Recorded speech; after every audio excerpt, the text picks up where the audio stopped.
이 새벽에 주님 앞에 나와 예배하며 또 하루를 시작하는 우리 모든 성도님들에게, 또 2주 동안 교회 일꾼을 세우는 것을 위하여 함께 기도로 동역한 우리 모든 성도님들에게 하나님의 귀한 은혜와 축복이 함께 하시기를 바라겠습니다. 오늘 우리가 같이 읽은 말씀은 디모데 후서의 종결부에 해당하는 말씀입니다. 사도 바울은 자신의 개인적 심경과 상황에 대하여서 피력하며 디모데에게 속히 자신을 방문해 줄 것에 대하여 요청합니다. 오늘 본문을 통하여 우리에게 주시는 교훈을 같이 살펴보기를 원합니다. 우리 10절 말씀을 같이 한번 읽어볼까요? 10절입니다. 데마는 이 세상을 사랑하여 나를 버리고 데살로니가로 갔고, 그레스게는 갈라디아로, 디도는 달마디아로 갔고. 아멘. 여러분, 사도 바울이 이렇게 자신과 동역했던 이들 가운데에 데마라는 사람이 자신을 버리고 세상을 사랑하여 데살로니가로 갔다라고 이렇게 말씀하고 있습니다. 여러분, 이 데마라는 사람은 데살로니가 출신으로 한때 지근거리에서 사도 바울의 사역을 동역했던 그러한 사람이었습니다. 그런데 사도 바울이 로마 감옥에 2차로 투옥되게 되고 사형이 확정되었을 뿐만 아니라 로마에서 기독교에 대한 그 핍박과 박해가 거세어지자 바울을 버리고 고향으로 돌아갔던 것이죠. 심지어 세상을 사랑하여 데살로니가로 갔다라는 이 표현에서 이 데마가 신앙마저도 버렸을 가능성이 이렇게 엿보이고 있는 것입니다. 사실 데마는 이런 결정을 하는 데 있어서 나름대로 고민을 많이 했을 것 같습니다. 순교를 작정하고 끝까지 바울과 함께 할 것인가, 아니면 자신의 안위를 위하여 바울을 떠나 자신의 그 고향으로 돌아갈 것인가라는 그 사이에서 많은 번민이 있었을 것입니다. 그러나 결국 데마는 바울을 떠나서 또한 자신의 육신의 안위를 위하는 그러한 길을 택하고 말았던 것이죠. 여러분, 오늘날에도 우리가 하나님 안에서 믿음으로 살아간다 하지만 이러한 선택의 기로에 설 때가 많이 있다라는 것입니다. 이러한 상황들 속에서 여러분들은 어떤 길을 선택하려 하시겠습니까? 무엇보다도 여러분, 아무리 현실에 어려움이 있다 하더라도 끝까지 믿음의 길, 신앙의 길을 선택할 수 있는 저와 여러분 모두가 될 수 있기를 바라겠습니다. 그래서 무엇보다도 이러한 상황들 속에서 고난을 피하고 핍박을 피하는 길을 찾다 보면은 결국에는 계속해서 사도 바울이 이야기했던 것처럼 또한 신앙을 저버리는 그러한 길로 갈 가능성이 높아지게 되는 것이죠. 그래서 항상 우리가 신앙생활하면서 잊지 말아야 될 것은, 우리가 믿음의 그 고난과 역경을 만날 때에 그것은 피하는 것이 능사가 아니라 하나님의 은혜 가운데서 감당하는 것이 최선의 길이라는 사실을 다시 한번 기억하고 믿음으로 나아갈 수 있는 저와 여러분 모두가 될 수 있기를 바라겠습니다. 계속해서 11절 말씀을 같이 한번 읽어보도록 하겠습니다. 11절입니다. 누가만 나와 함께 있느니라. 내가 올 때에 마가를 데리고 오라. 그가 나의 일에 유익하니라. 아멘. 여러분, 그러면 10절 말씀에 데마 외에도 언급되었던 그레스게와 디도는 어떻게 된 것일까요? 아마도 사역을 위하여서 사도 바울이 또한 그 사역지에 파송하여서 그 상황들을 또한 감당할 수 있게 한 것으로 그렇게 추정이 됩니다.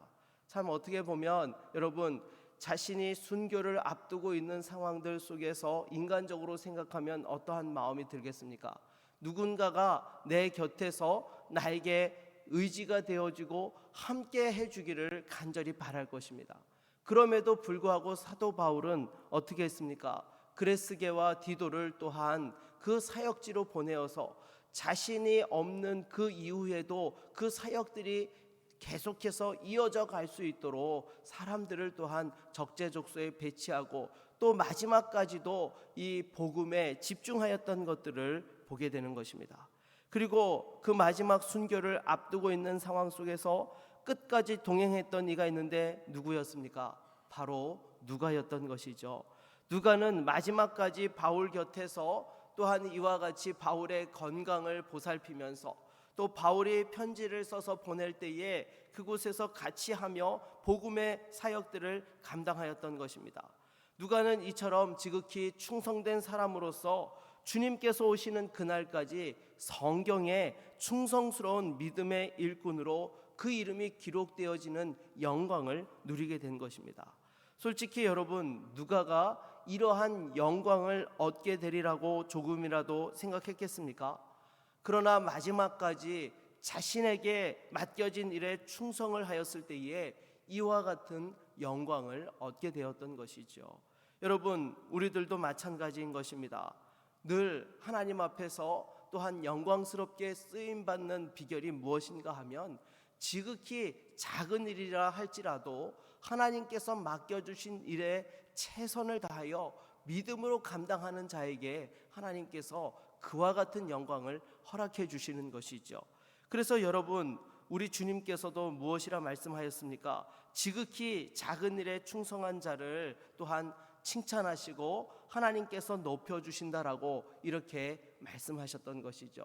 그래서 우리가 교회에서 또한 중직을 맡는다 할지라도 또 맡지 않는다 할지라도 각자의 위치에서 주어진 일에 최선을 다하며 그 주신 사명을 감당해 나아갈 때에 하나님께서 그 중심을 기뻐 받으시고 하나님의 영광에 참여하게 하여 주실 줄로 믿습니다. 그래서 날마다 주님 오시는 그날까지 최선으로 섬길 수 있는 저와 여러분 모두가 되기를 주의 이름으로 축원합니다.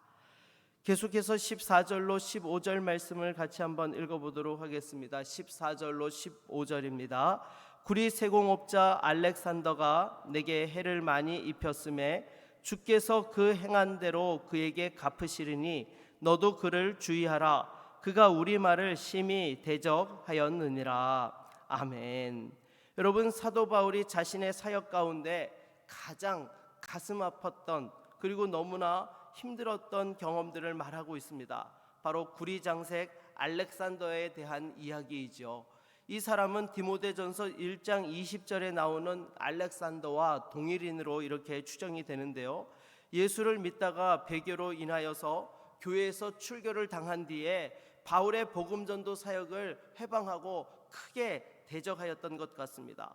아마 사도 바울에게는 너무나 큰 아픔이고 상처이고 또 너무나 또한 어려운 그러한 마음들이 들었던 것 같습니다. 오죽하면은 사도 바울이 지금 뭐라고 고백합니까?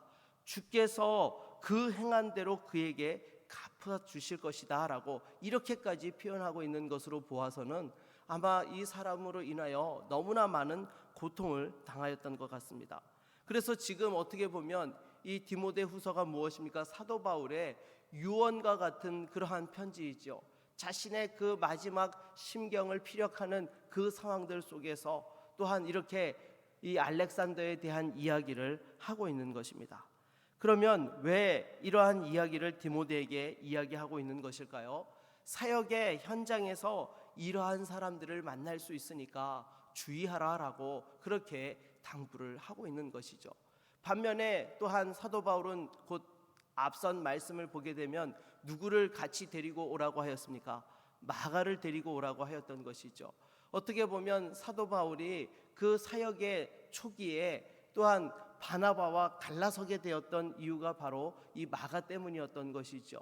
하지만 이후에 그 마가와의 관계들을 개선시키고 또 마지막 순간에 그 디모데와 함께 자신을 방문해 달라고 그렇게 요청하는 것으로 보아서 여러분, 디모데로 하여금 많은 것들을 또한 생각할 수 있도록 그렇게 또한 이 마지막에 교훈하였던 그런 부분들이 있는 것입니다.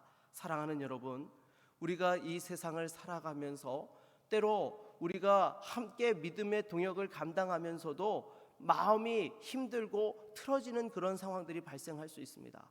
하지만 그러한 상황들에 대해서 그냥 방관해 놓고 그렇게 끝내서는 안 된다라는 것이죠. 우리가 주님 앞에 가서 또한 기쁨으로 주님을 배울 수 있도록 하기 위하여서 그러한 관계의 문제들도 하나님께서 허락하시는 기회에 또한 풀고 해결할 수 있는 은혜가 있기를 바라겠습니다. 그리고 또한 이러한 상황들 속에서 사도 바울이 또한 어떠한 고백을 합니까? 우리 16절 말씀을 읽어보겠습니다. 16절입니다. 내가 처음 변명할 때에 나와 함께한 자가 하나도 없고 다 나를 버렸으나 그들에게 허물을 돌리지 않기를 원하노라. 아멘. 여러분, 사도 바울은 이러한 상황들 속에서도 사람들에 대한 서운함과 낙심하는 마음들을 갖지 아니하였습니다. 무엇보다도 그들을 향하여 허물을 돌리지 아니한다라는 그 표현 속에서 무엇을 읽을 수 있습니까? 그들의 모든 잘못들을 다 용서하였다라는 것이지요. 그래서 여러분, 사도 바울은 순교를 앞두고 이 땅에서 풀어야 될 문제들을 다 풀고 또한 주님을 만날 준비를 하였던 것이죠. 그래서 무엇보다도 우리가 땅에서 풀어야 될 부분들은 다 풀고 십자가의 은혜를 붙잡고 서로를 축복할 수 있는 우리 모두가 될 수 있기를 바라겠습니다. 그래서 이처럼 사도 바울이 담대하게 그 모든 마음의 어려움과 한 맺힌 일들을 풀 수 있었던 근본적인 그 능력은 어디에서 나온 것입니까? 우리 17절로 18절 말씀을 같이 한번 읽어보겠습니다. 같이 읽습니다. 주께서 내 곁에 서서 나에게 힘을 주심은 나로 말미암아 선포된 말씀이 온전히 전파되어 모든 이방인이 듣게 하려 하심이니 내가 사자의 입에서 건짐을 받았느니라. 주께서 나를 모든 악한 일에서 건져내시고 또 그의 천국에 들어가도록 구원하시리니 그에게 영광이 세세 무궁토록 있을지어다. 아멘. 여러분, 사도 바울이 담대하게 또한 그와 같이 사역할 수 있었던 것은 바로 우리 주님께서 어떠한 상황들 속에서도 함께 하셔서 힘을 주시고 건져 주시고 감당할 힘을 주셨기 때문인 줄로 믿습니다. 사도 바울이 특별해서가 아니라 주님과 동행하니까 주님께서 감당할 수 있는 힘을 주시고 믿음을 주시고 은혜를 주셔서 그 모든 상황들을 감당할 수 있게 하셨던 것이죠. 그리고 또한 이 17절에서 사자의 입에서 건짐을 받았다라는 그러한 표현이 있습니다. 이것은요, 로마 감옥에 1차 투옥되었던 상황들 속에서 풀려난 것을 의미하고 있는 것이죠. 하지만 2차 투옥에서는 여러분, 사도 바울이 무엇이라고 고백하고 있습니까? 18절 말씀을 다시 한번 읽어보겠습니다. 18절입니다. 주께서 나를 모든 악한 일에서 건져내시고 또 그의 천국에 들어가도록 구원하시리니 그에게 영광이 세세 무궁토록 있을지어다. 아멘. 여러분, 이 말씀을 보면 사도 바울은 아마 지금 이 2차 투옥에서는 본인도 순교할 것을 직감하였던 것 같습니다. 그래서 이제 이 순교하는 것이 그냥 끝나는 것이 아니라 모든 악한 일에서 하나님께서 자신을 건져주셔서 영원한 천국으로 들어가게 하시는 그러한 하나님의 은혜라고, 그렇게 끝까지 그 어려운 상황들 속에서도 자신을 구원하실 그 하나님과 그 하나님의 은혜에 영광을 돌리고 있는 이러한 모습들을 볼 수 있는 것입니다. 그래서 여러분, 우리가 이 세상을 살아가며 믿음의 사명을 감당할 때에 때로 그 어려움과 고난이 있다 할지라도 하나님께서 우리를 영원한 천국으로 인도하신다는 사실을 확신하면서 이 모든 어려운 상황들을 잘 이겨낼 수 있기를 바라겠습니다. 그리고 마지막으로 사도 바울은 또한 자신과 평생의 동역을 했던 이들에게 안부를 전해달라고 하면서 사람들의 이름을 언급합니다. 브리스가와 아굴라, 오네시보로, 에라스도, 드로비모, 으볼로, 부데, 리노, 글라우디아 등등 여러 사람들의 이름들을 언급을 하고 있는 것이죠. 그런데 여러분, 이 중에서 교회 사가들의 전승에 따르면 리노라는 사람은요, 베드로의 뒤를 이어서 또한 로마 교회의 감독이 되었다라고 이렇게 말씀하고 있습니다. 사도 바울과 동역하였던 이들 가운데에서 또 이렇게 바울은 순교하게 되지만 그가 전한 복음이 다른 사람들에게 또한 그 복음이 증거되어지고 그 사람들을 통하여 지속적으로 하나님의 복음의 역사가 이어지게 되었던 것이죠. 그 결과로 또한 저와 여러분들에게까지 이 복음이 오게 된 줄로 믿습니다. 그래서 항상 우리가 주신 사명을 감당할 때마다 하나님께서 내게 주신 이 구원의 기쁨과 은혜가 또한 다른 이들에게 증거되어지고 그것이 주님 오시는 그날까지 또한 전파되어질 수 있도록 힘쓸 수 있기를 바라겠습니다. 말씀을 맺겠습니다. 우리가 이 세상을 살아가며 또 믿음의 선택의 기로에 설 때마다 무엇보다 믿음의 길을 선택하고 작은 것이라 할지라도 끝까지 충성하여서 하나님 앞에서 영광 돌리며 쓰임 받을 수 있는 거룩한 믿음의 종들이 다 될 수 있기를 주의 이름으로 축원합니다.